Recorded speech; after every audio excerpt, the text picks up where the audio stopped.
कल्याणार्थ हेतु, लोक कल्याणार्थ हेतु बी नारायण सर की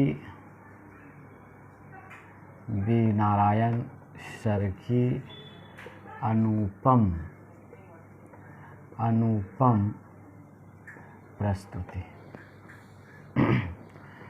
टॉपिक सुप्रीम कोर्ट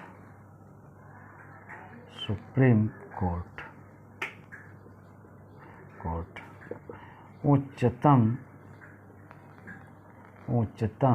न्यायालय। देखिए, पिछले दिन हम आपको छोड़ दिए थे सुप्रीम कोर्ट के न्यायाधीशों की सैलरी पर। कुछ तकनीकी गड़बड़ी हो गई थी, इस वजह से हमने छोड़ दिया था। आज हम लोग फिर वहीं से शुरू करते हैं। उस दिन हम लोगों ने आपसे बातचीत कर लिया था कि भाई सुप्रीम कोर्ट के जजों की सैलरी क्या होती है। तो ये संदर्भ में हम सब बात आपसे कह दिए थे कि उनकी सैलरी, जो चीफ जस्टिस ऑफ इंडिया होता है उनकी सैलरी 2,80,000 है, और जो अन्य जजेज हैं, अदर जजेज ऑफ द सुप्रीम कोर्ट, उनकी सैलरी 2.5 लाख रुपया पर मंथ होता है। यहाँ तक हमने आपसे बात कर लिया था। अब हम लोग बात करते हैं कि जजों को हटाया कैसे जा सकता है। स्वाभाविक बात है कि भाई यदि उस पर लगाम नहीं लगाया जाएगा तो पूरे संविधान में बड़ी बारीकी से, बड़ा तल्लीनता के साथ, यानी कह सकते हैं बड़ा रीजनेबल तरीके से एक दूसरे पर उनको क्या किया गया है, बंधन दिया गया है, उनकी सीमा निर्धारित की गई है। तो इस प्रकार से यहाँ पर ये बातें हैं। तो भाई सुप्रीम कोर्ट के जज को हटाने की प्रक्रिया क्या है, तो इसका जो डिसमिसल है, इसका डिसमिसल हटाने की प्रक्रिया, ये हटाने की ये क्या है प्रक्रिया, इसका हटाने की प्रक्रिया, यानी कैसे इसको क्या किया जाएगा, डिसमिसल। ये डिसमिसल, इसको कैसे हटाया जाएगा। तो सिंपल सी बात है कि यदि उनकी क्या हो जाए, स्वाभाविक मृत्यु हो जाए तो भाई वो हट जाएंगे। वो क्या हो जाएगा भाई, मृत्यु हो जाए तो भाई वो नेचुरल डेथ, ये क्या हो जाए भाई, ये नेचुरल, ये क्या हो जाए, ये डेथ। तो स्वाभाविक बात है वो हट जाएंगे। सेकंड बात, यदि उनकी इच्छा हो जाए स्वेच्छा से, ये स्वेच्छा से, तो स्वेच्छा से भी ये हट सकते हैं। तो इस प्रकार से ये अपने कार्य से हट सकते हैं। लेकिन कुछ ऐसी बातें हैं जो कि नहीं चाहते हैं कि हम हटें, लेकिन फिर भी यदि इनको हटाना होगा तो फिर ये कैसे हटेंगे। अब सवाल यहाँ पर यही है कि यदि इसको हटाना होगा तो फिर ये कैसे हटेंगे भाई। तो इसके हटाने के लिए यहाँ पर क्या किया गया है, इम्पीचमेंट की प्रक्रिया की गई है। इसको हटाने के लिए इस पर जो इम्पीचमेंट का शब्द का प्रयोग किया गया है, इसके हटाने के लिए इन्हें महाभियोग के द्वारा, इन्हें महाभियोग के द्वारा ये क्या किया जा सकता है, ये हटाया जा सकता है। हालांकि महाभियोग शब्द का प्रयोग नहीं किया गया है, लेकिन फिर भी हम यहाँ इम्पीचमेंट शब्द का प्रयोग करते हैं आपके समझने के लिए कि भाई इसे किया जाता है। तो इसकी प्रक्रिया वही होगी जो कि क्या कह सकते हैं, राष्ट्रपति की तरह ही इनकी क्या हो जाएगी, ये प्रक्रिया हो जाएगी। तो इस अवस्था में क्या होगा, इसकी प्रक्रिया यही होगी। इस अवस्था में क्या होगा, इसको महाभियोग के द्वारा इसे क्या किया जाएगा, इन्हें हटाया जाएगा। इन्हें महाभियोग के द्वारा इन्हें क्या कर दिया जाएगा, ये हटाया जाएगा। महाभियोग के द्वारा, ये महाभियोग के द्वारा इन्हें क्या किया जाएगा, ये हटाया जाएगा। तो प्रक्रिया वही होगी जो कि भाई संसद में जो प्रक्रिया है महाभियोग का, उसी प्रक्रिया से होगा कि भाई ये किसी भी सदन में इसे क्या किया जा सकता है, पेश किया जा सकता है। नंबर 1, जिस सदन में पेश किया जाएगा 1/4 सदस्य से प्रस्तावित होना चाहिए। तीसरी बात कि 2 तिहाई बहुमत से उनके खिलाफ क्या होना चाहिए, ये पारित होना चाहिए। यदि दोनों सदन अपने कुल बहुमत का 2/3 सदस्य से इनको पारित कर देते हैं तो इन पर क्या लग जाएगा, महाभियोग लग जाएगा। तो इसको कहता है कि साबित कदाचार के द्वारा। इस पर कब लगाया जाएगा भाई, ये जो महाभियोग जो लगाया जाएगा वो कब लगाया जाएगा, तो कहता है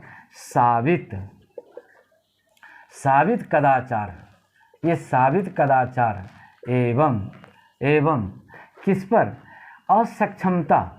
असक्षमता के आधार पर, ये आधार पर इस पर क्या होगा, महाभियोग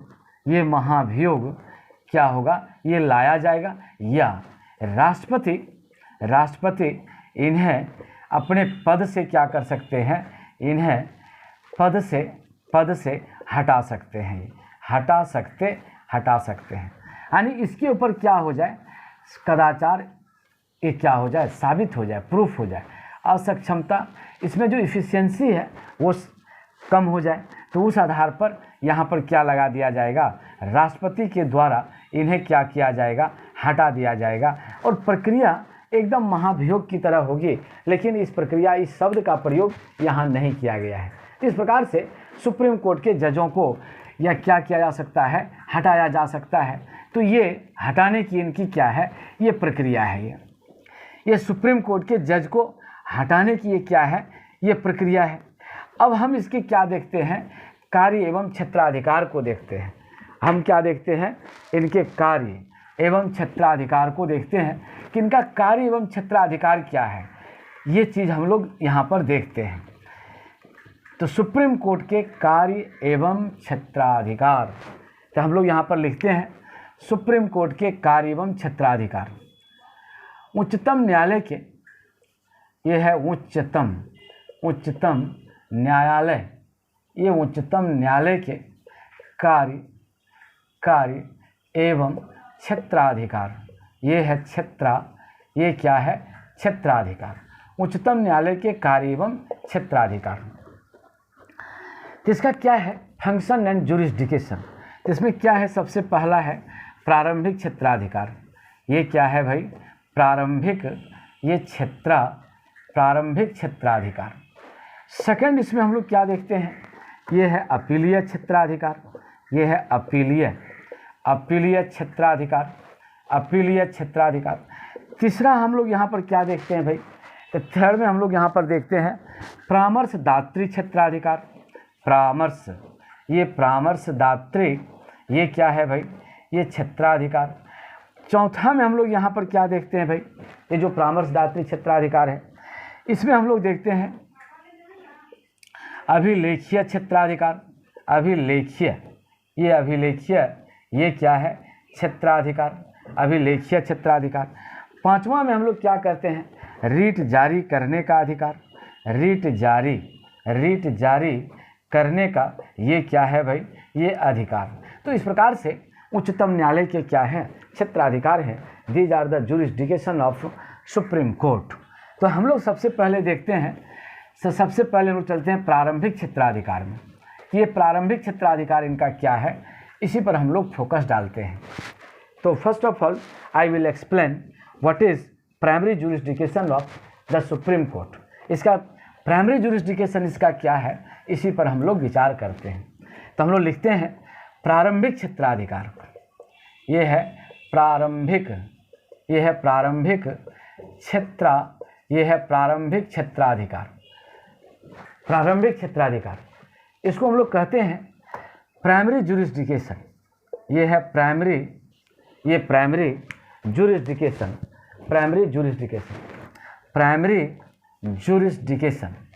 ये जुरिस्डिक्शन है ये। अब हम लोग देखते हैं प्रारंभिक क्षेत्राधिकार। ये प्रारंभिक क्षेत्राधिकार में कौन सी बात है, इस बात को देखते हैं। तो नंबर 1 इज दैट प्रारंभिक क्षेत्राधिकार, प्रारंभिक क्षेत्राधिकार, इसको हम लोग कहते हैं प्राइमरी जुरिस्डिक्शन। ये है प्राइमरी जुरिस्डिक्शन। तो प्राइमरी जुरिस्डिक्शन का मतलब क्या होता है, कि कुछ ऐसे वाद होते हैं जो केवल उच्चतम न्यायालय में ही वाद योग्य है। कुछ ऐसे वाद जो उच्चतम न्यायालय में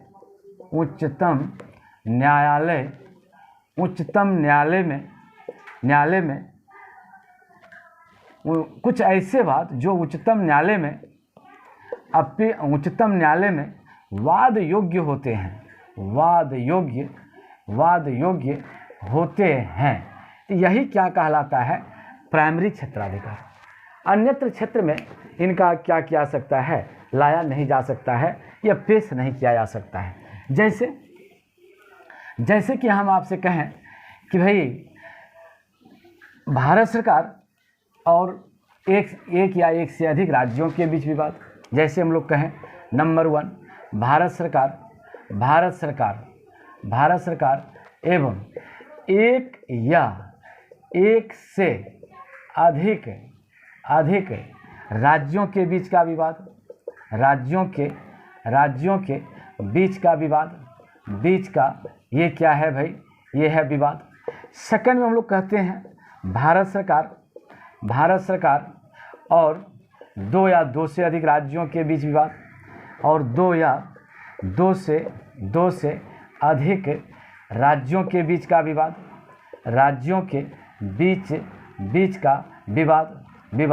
या तीसरा 2 या 2 से अधिक राज्यों के बीच का विवाद, 2 या 2 से अधिक राज्यों के बीच का विवाद, राज्यों के बीच का विवाद। तो ऐसे विवाद जो लाए जाते हैं, ये सारे विवाद कहाँ लाए जाते हैं? ये विवाद सुप्रीम कोर्ट में लाए जाते हैं। यह विवाद किसी अन्य न्यायालय में यह पेश नहीं किया जा सकता है, इसीलिए इसको क्या कहा गया है? प्रारंभिक क्षेत्राधिकार। यानी यहीं से ये क्या होगा? ये शुरू होगा। तो प्रारंभिक क्षेत्राधिकार किनके पास है भाई?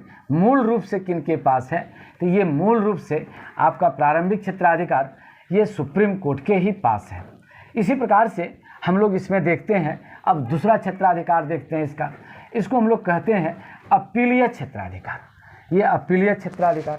तो अपीलीय क्षेत्राधिकार में क्या है भाई? अपील करने का इसमें क्या दिया गया है? पावर दिया गया है।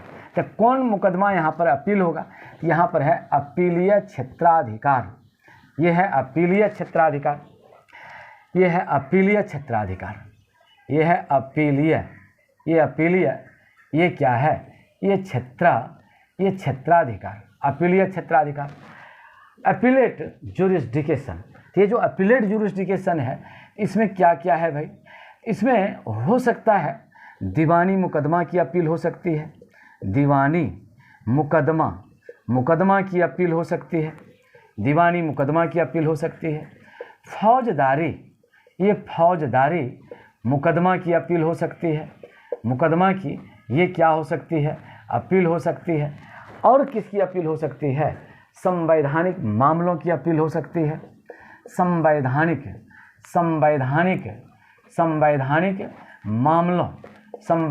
मामलों की ये क्या हो सकती है? अपील हो सकती है। तो इस प्रकार से और सारे इसमें अपील हो सकते हैं। तो ये अपील का अधिकार किसमें दिया गया है? ये सुप्रीम कोर्ट के पास ये अपील सुनने का अधिकार है। तो दीवानी का है किससे भाई संबंधित है? इससे जगह ज़मीन से संबंधित है। ये इस प्रकार से डिक्री से संबंधित ये बातें हैं। तो ये दीवानी मामला है। और फौजदारी मामला क्या है भाई? ये फौजदारी है, हत्या है, मर्डर है, जिसको हम लोग कहते हैं रेप है। तो इस प्रकार के मामले, आगजनी है, तो इस प्रकार के मामले, नरसंहार है, तो इस प्रकार के मामले फौजदारी मामले के अंतर्गत है। और संवैधानिक मामले में क्या दिया गया है भाई? कि यदि कहता है कि यदि हाई कोर्ट किसी मामले में यह साबित कर दे कि अमुक मामला में संविधान के अंश छुपे हुए हैं, तो ऐसी स्थिति में उस मामले की अपील कहाँ पर होगी?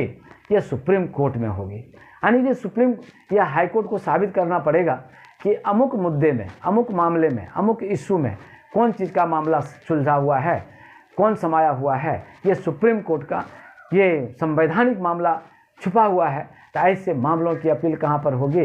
यह सुप्रीम कोर्ट में ऐसे मामलों की क्या होगी? अपील होगी। तो इस प्रकार से हम लोग ने किस कौन अधिकार को देख लिया भाई? अपीलीय संबंधित अधिकार को हम लोगों ने देखा। अब इसी प्रकार से हम लोग देखते हैं परामर्शदात्री क्षेत्राधिकार। ये जो एडवाइजरी जुरिस्डिक्शन है, परामर्शदात्री क्षेत्राधिकार, ये क्या है भाई? परामर्श, ये है परामर्शदात्री संबंधी क्षेत्राधिकार। ये परामर्शदात्री संबंधी क्षेत्राधिकार। तो ये जो परामर्शदात्री संबंधी क्षेत्राधिकार है, ये आर्टिकल 143 है। इसको बराबर आप याद रखिएगा। ये आर्टिकल कितना है? 143। ये 143 है। ये है एडवाइजरी जुरिस्डिक्शन। ये क्या है भाई? एडवाइजरी। ये क्या है? Advisory jurisdiction. ये advisory jurisdiction of the supreme court. तो इसमें क्या है? इसमें अधिकार ये है कि राष्ट्रपति सुप्रीम कोर्ट से किसी संवैधानिक मामले में इनसे सलाह मांग सकता है। इसमें क्या मांग सकता है? ये सलाह मांग सकता है कि भाई आप हमको इस मामले में सलाह दीजिए। तो जब ये सलाह मांग सकता है, यहाँ पर क्या हो सकता है भाई? राष्ट्रपति। ये क्या है? ये राष्ट्रपति सुप्रीम कोर्ट से यानी उच्चतम न्यायालय से, उच्चतम न्यायालय से किसी संवैधानिक मामले में, किसी संवैधानिक मामले में क्या मांग सकता है? एडवाइस यानी परामर्श। ये परामर्श मांग सकता है। ये परामर्श मांग सकता है। तो ये है इसमें है। लेकिन यहाँ पर क्या कहा गया है? ठीक है, राष्ट्रपति सुप्रीम कोर्ट से परामर्श मांग सकते हैं, लेकिन सुप्रीम कोर्ट बाध्य नहीं है कि इनको परामर्श देना ही देना है। ये सुप्रीम कोर्ट बाध्य नहीं है। सुप्रीम कोर्ट क्या है? परामर्श देने के लिए बाध्य नहीं है। यहाँ पर क्या है भाई? उच्चतम न्यायालय। ये है उच्चतम न्यायालय। परामर्श देने के लिए, परामर्श देने के लिए बाध्य नहीं है। ये नहीं है। तो ये बाध्य दे नहीं है। ठीक इसी प्रकार से सुप्रीम कोर्ट ने यदि कोई परामर्श दे भी दिया, तो ये जरूरी नहीं है कि राष्ट्रपति इनके दिए गए सलाह को मान ही लेंगे, ऐसा कोई ज़रूरी नहीं है। तो इसी प्रकार का मामला कब उठा था? बाबरी मस्जिद विवाद कांड में हुआ था। तो जो बाबरी मस्जिद कांड जो हुआ था, तो उसमें जाकर के बाबरी मस्जिद को गिरा दिया गया था। तो उसी समय सुप्रीम कोर्ट से राष्ट्रपति ने क्या मांगा था कि भाई आप इसके संबंध में हमको क्या दीजिए, सजेशन दीजिए, एडवाइस करिए, परामर्श दीजिए कि क्या होना चाहिए। लेकिन सुप्रीम कोर्ट ने क्या कहा कि चूँकि यह मामला राजनीति से प्रेरित है, इसलिए राजनीति से प्रेरित बता करके उन्होंने इस मामले में कोई भी सलाह देना उचित नहीं समझा और राष्ट्रपति को किसी प्रकार का सलाह नहीं दिया। तो भाई यहाँ पर आपने क्या देखा कि ठीक है, मांग तो सकते हैं ज़रूर, लेकिन ज़रूरी नहीं है कि सुप्रीम कोर्ट क्या करेंगे, ये देंगे ही सलाह, यह ज़रूरी नहीं है। इसी प्रकार से कौन है भाई? इसी प्रकार से हम लोग देखते हैं न्यायिक पुनर्विलोकन का अधिकार। इसी प्रकार से हम लोग क्या देखते हैं? न्यायिक पुनर्विलोकन का अधिकार। ये है न्यायिक पुनर्विलोकन का अधिकार। ये न्यायिक पुनर्विलोकन का अधिकार है। न्यायिक पुनर्विलोकन का अधिकार। ये न्यायिक पुनर्विलोकन का ये क्या है? ये है अधिकार। ये न्यायिक पुनर्विलोकन का अधिकार। इसी को हम लोग कहते हैं जुडिशियल रिव्यू। ये क्या है? जुडिशियल। यही क्या कहलाता है? ये कहलाता है judicial review, jurisdiction of judicial review. इसमें क्या है? मान लेते हैं सुप्रीम कोर्ट ने किसी मुद्दे पर, किसी विषय पर, किसी विवाद पर अपना निर्णय दे दिया और बाद में इनको यदि ऐसा लगता है कि हमने जो निर्णय दिया है, मेरे द्वारा दिया गया निर्णय अमुक पक्ष के लिए उचित नहीं है, तो उस अवस्था में ये अपने ही दिए गए निर्णय को क्या कर सकते हैं? पुनर्वीक्षण कर सकते हैं। उस पर क्या कर सकते हैं, रिव्यू कर सकते हैं, उसको लौटा सकते हैं, अपने निर्णय को बदल सकते हैं। यही क्या कहलाता है, ये जुडिशियल रिव्यू कहलाता है। अपने दिए गए अपने ही दिए गए निर्णय पर ये क्या कर सकते हैं, पुनर्विचार ये कर सकते हैं। तो यही क्या कहलाता है, जुडिशियल रिव्यू कहलाता है। न्यायिक पुनर्विलोकन का अधिकार ये किसके पास है, ये सुप्रीम कोर्ट के पास है। इसी प्रकार से हम लोग इसमें देखते हैं कि भाई ये अभिलेखीय क्षेत्राधिकार है इनका। ये क्या है भाई, अभिलेखीय क्षेत्राधिकार है इसका। इसके पास क्या है, अभिलेखीय क्षेत्राधिकार है। तो अभिलेखीय क्षेत्राधिकार में हम लोग क्या देखते हैं भाई, ये जो रिकॉर्डेड, ये क्या है, अभिलेखीय क्षेत्राधिकार है। ये क्या है, अभिलेखीय क्षेत्राधिकार, ये है अभिलेखीय क्षेत्राधिकार है।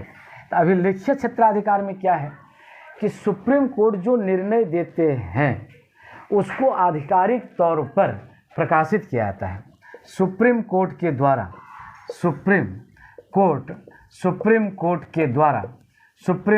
द्वारा दिए गए निर्णय को आधिकारिक तौर पर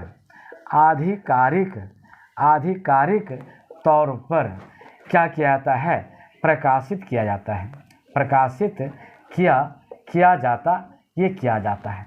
और प्रकाशित जब होता है तो इसके आधार पर दृष्टांत के रूप में अधीनस्थ न्यायालय इनको साक्ष्य के रूप में पेश कर सकता है। अधीनस्थ न्यायालय किसी वाद में ये कह सकता है कि अमुक मामले में सुप्रीम कोर्ट ने ये डिसीजन दिया था, उसी के आधार पर यहाँ पर इस मुद्दे पर यह निर्णय सुप्रीम कोर्ट के आलोक में, दिए गए निर्णय के आलोक में यह निर्णय दिया जा सकता है। और उस पर कोई भी व्यक्ति अंगुली नहीं उठा सकता है, कोई भी व्यक्ति प्रश्न चिन्ह नहीं कर सकता है, या कोई भी यदि कोई न्यायालय है वह ये नहीं कह सकता है कि सुप्रीम कोर्ट ने जो निर्णय दिया है हम नहीं समझते हैं, ये बात नहीं कर सकता है। काहे भाई, ये दृष्टांत के रूप में है, ये साक्ष्य के रूप में है, ये आधिकारिक तौर पर है। इसीलिए ये क्या है, रिकॉर्डेड न्यायालय है। ये क्या है, अभिलेखीय न्यायालय है। इसमें क्या है, इसको रीट जारी करने का अधिकार है। इनको क्या है भाई, ये रीट जारी करने का इसके पास क्या है, ये रीट जारी करने का इनके पास क्या है, ये अधिकार है। ये रीट जारी कर सकते हैं। यानी कहने का मतलब ये क्या है, ये मौलिक अधिकार के क्या हैं, ये संरक्षक हैं। ये क्या है, मौलिक अधिकार के, ये मौलिक अधिकार के ये क्या है, संरक्षक। ये मौलिक अधिकार के ये क्या है, संरक्षक है। तो हमने मौलिक अधिकार जिसमें हमने पढ़ाया था आपको, उसमें सारी बातें कह दिया है। तो मौलिक अधिकार में ये जो रीट जारी कर सकता है, तो रीट कौन कौन है, ये बात हमने पहले से कहा है। यदि आप मेरे वीडियो को देखते हैं तो आपको ये क्या होगा, स्मरण में अवश्य होगा कि भाई ये मौलिक अधिकार कौन कौन है, ये बात यहाँ पर है। और मैं एक बात आप सभी बच्चों से कह देना चाहता हूँ, आप सभी पीसीएस स्टूडेंट से कह देना चाहता हूँ कि अब इंडियन पॉलिटी समाप्त होने ही वाली है, और इसके बाद हम आपके सामने कुछ प्रश्न बोर्ड पर ही रख देंगे, जिसको कि आप अपने घर पर रिवाइज करेंगे। और इससे क्या होगा कि जो बात आपने पढ़ा है वो बात क्या होगा, मेमोरी में आ जाएगा, उसको आप मेमोराइज कर लेंगे, और ये प्रक्रिया बहुत ही आपके लिए लाभदायक सिद्ध होगा। तो ये बात हमने आपसे कह दिया है। अब ये बात हम 2-4 दिन तक दोहराएंगे कि साहब आप उसको पूरे वीडियो को देखते रहिए। क्यों, अब आपके सामने प्रश्न आने वाला है, हम केवल प्रश्न बोर्ड पर लिख देंगे, आप उसको अपना वीडियो में देखते रहिएगा और पुनः अपना दोहराते रहिएगा। वो ऐसे साइंटिफिक वे में डाला जाएगा जिससे कि आपके ब्रेन में वह सदैव क्या रहे, याद रहे, मेमोरी में सब दिन वो रहे, और हर हमेशा बड़ी आसानी से हंसते खेलते आप पूरे इंडियन पॉलिटी को क्या कर सकें, रिमेंबर कर सकें। और कौन चीज़ को रिमेंबर कर सकें, जो बेसिक है, फंडामेंटल है, उसको कर सकें। आपको बड़ी अच्छा लगेगा और आपको लगेगा कि साहब हमने ये बहुत ही सुंदर तरीके से इसको समझ लिया, रट लिया, और जो समझदारी है, जो कंसेप्ट है, वह मेरा कंसेप्ट भी क्लियर हुआ, और जो छोटी छोटी बातें हैं वो मेरे मेमोरी में भी आ गया। तो ये मैं बहुत जल्दी ही करने जा रहा हूँ क्योंकि अब इंडियन पॉलिटी बहुत जल्दी ही समाप्त हो जाएगा। तो अगला पॉइंट हम आपसे यही कहने जा रहे हैं कि कौन कौन रीट है। तो हमने पहले भी रीट के संबंध में कह दिया है। तो ये कौन कौन हम लोग कहते हैं भाई, तो कहता है कि सुप्रीम कोर्ट, सब बात हमने पहले ही कह दिया है, इसलिए दोहराने की कोई आवश्यकता नहीं है। तो सुप्रीम कोर्ट कितने के तहत रीट जारी कर सकता है, तो कहता है आर्टिकल 32 के अंतर्गत ये क्या जारी कर सकता है, ये रीट जारी कर सकता है। तो कौन कौन रीट है भाई, तो नंबर 1 ये है अधिकार परीक्षा, ये नंबर 1 बंदी प्रत्यक्षीकरण, ये है बंदी प्रत्यक्षीकरण। नंबर 2 परमादेश, ये है परमादेश। नंबर 3 प्रतिषेध, ये है प्रतिषेध। नंबर 4, ये नंबर 4 में इसको हम लोग कहते हैं उत्प्रेषण, ये है उत्प्रेषण। और नंबर 5 ये क्या है, अधिकार, ये है अधिकार, ये है अधिकार परीक्षा। तो ये 5 है। हैबियस कॉर्पस, मैंडामस, इसको हम लोग कहते हैं प्रोहिबिशन, सर्टियोररी और को वारंटो। तो इस प्रकार से हम लोगों ने इस पर बहुत विशद चर्चा कर लिया है, इसलिए इसको रिपीट करने की कोई आवश्यकता नहीं है। No need to repeat it once again, इसको कहने की कोई आवश्यकता, एक बार फिर से कहने की, दोहराने की कोई आवश्यकता नहीं है। जिस प्रकार से आपने क्या देखा, ये क्या कर सकते हैं, ये रीट भी जारी कर सकते हैं। और ये बड़ी विशेष बात है, आप इस बात को आप ध्यान से रख लीजिए। देखिए यहाँ पर नियम संविधान में ये था कि जो विषय संविधान के नवी सूची में डाल दिया जाता है, उस पर न्यायालय के द्वारा क्या नहीं किया जा सकता है, पुनर्वीक्षा नहीं की जा सकती है। लेकिन ये बात अब खत्म हो गया। तो इसमें कब है, तब पहले था 2007 से पहले था, लेकिन अब ये बात नहीं है। तो यहाँ पर एक नोट में आप ध्यान में रखिएगा, ये नोट में ध्यान में रखिएगा। पहले भी मैंने कहा है, लेकिन फिर भी एक बार मैं कह देता हूँ, once again just I am repeating it, कि नवी सूची में डाले गए विषयों को भी क्या कर सकते हैं, सुप्रीम कोर्ट इसको क्या कर सकते हैं, पुनर्वीक्षित कर सकते हैं। ये क्या कर सकते हैं, पुनर्वीक्षित कर सकते हैं। इसका मतलब ये हुआ कि नवी सूची में जो विषय डाल दिया गया है, वह न्यायालय उसको देख सकता है, उसको जांच कर सकता है। अब ये बात नहीं है कि भाई उसमें जो डाल दिया गया वह न्यायालय के दायरे से बाहर हो जाएगा, ऐसी बात नहीं होगी।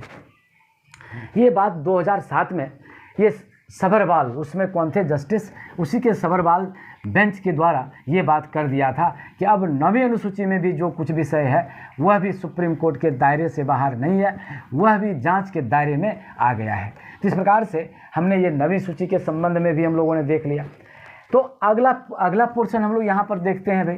तो ये जो है सुप्रीम कोर्ट का जो ये सारी बातें हमने आपसे कहा, तो लास्ट में हम लोग यही कह दें कि भाई ये क्या है, अंतिम अपीलीय न्यायालय है। ये क्या है भाई, अंतिम अपीलीय, ये क्या है, न्यायालय। ये न्यायालय है। इसके विरुद्ध कहीं भी अपील नहीं किया जा सकता है। तो आप कहेंगे सर तब राष्ट्रपति के सामने जो किया जाता है, तो वो विशेष परिस्थिति है, वो दया के आधार पर है, सहानुभूति के आधार पर है। ऐसा नहीं कि सुप्रीम कोर्ट के खिलाफ किसी अन्य न्यायालय में इसके दिए गए निर्णय के अपील किया जा सकता है कि भाई ये गलत दे दिया है, ये नहीं होगा। इसीलिए इसको क्या कहा जाता है, अंतिम अपीलीय न्यायालय कहा जाता है। और मैंने पहले ही कह दिया है कि भारतवर्ष में क्या है, भारतवर्ष में एकहरी न्यायपालिका है। एकहरी, ये क्या है, न्यायपालिका, ये न्यायपालिका है। तो जितनी सारी बातों को मैंने आपके सामने रखा वह परीक्षोपयोगी है। आप मेरे वीडियो को देखते रहिए, मेरे वीडियो को सब्सक्राइब करिए, अपने मित्रों के बीच में, अपने स्वजनों के बीच में, अपने साथियों के बीच में। ये सबों के लिए क्या है, कल्याणकारी है। यह आदि मंगल है, मध्य मंगल है और क्या है, अंत मंगल है। सबों का इससे मंगल होगा, अमंगल ये कभी कर ही नहीं सकता है। और दूसरी बात, जैसे ही ये अब ख़त्म होने वाला है और 2-4 दिन 5 दिन में ये क्या हो जाएगा, समाप्त हो जाएगा। आफ्टर 2 और 5 days it will be and. तो इसके बाद हम क्या करेंगे कि जो पूरी बात मैंने आपसे कहा है, बस उसका संक्षिप्त में कुछ क्वेश्चन हम यहाँ पर डाल देंगे। वो उठाएंगे कहाँ से, प्रस्तावना से उठाएंगे और पूरे जो 30-35 चैप्टर है पूरे का पूरा का हम क्वेश्चन आपके सामने रख देंगे। ये क्वेश्चन आप अपने घरों में बनाएंगे, उसको रिवीजन करेंगे, देखते रहेंगे। तो जो बात आप पढ़ते हैं, लिखते हैं, मेरे वीडियो में देखते हैं, वो बार बार आपको क्या हो जाएगा, मेमोराइज होगा। और ये बड़ा वैज्ञानिक तरीके से हम डालने वाले हैं। तो ये बात आप दिमाग में रखिए। और मैं आपसे गुजारिश करता हूँ कि ये क्या है, लोक कल्याणकारी है। आप मेरे वीडियो को क्या करिए, सब्सक्राइब करिए, मैं अपने मित्रों के बीच में फैलाइए। ये मेरी आपसे क्या है गुजारिश है। धन्यवाद।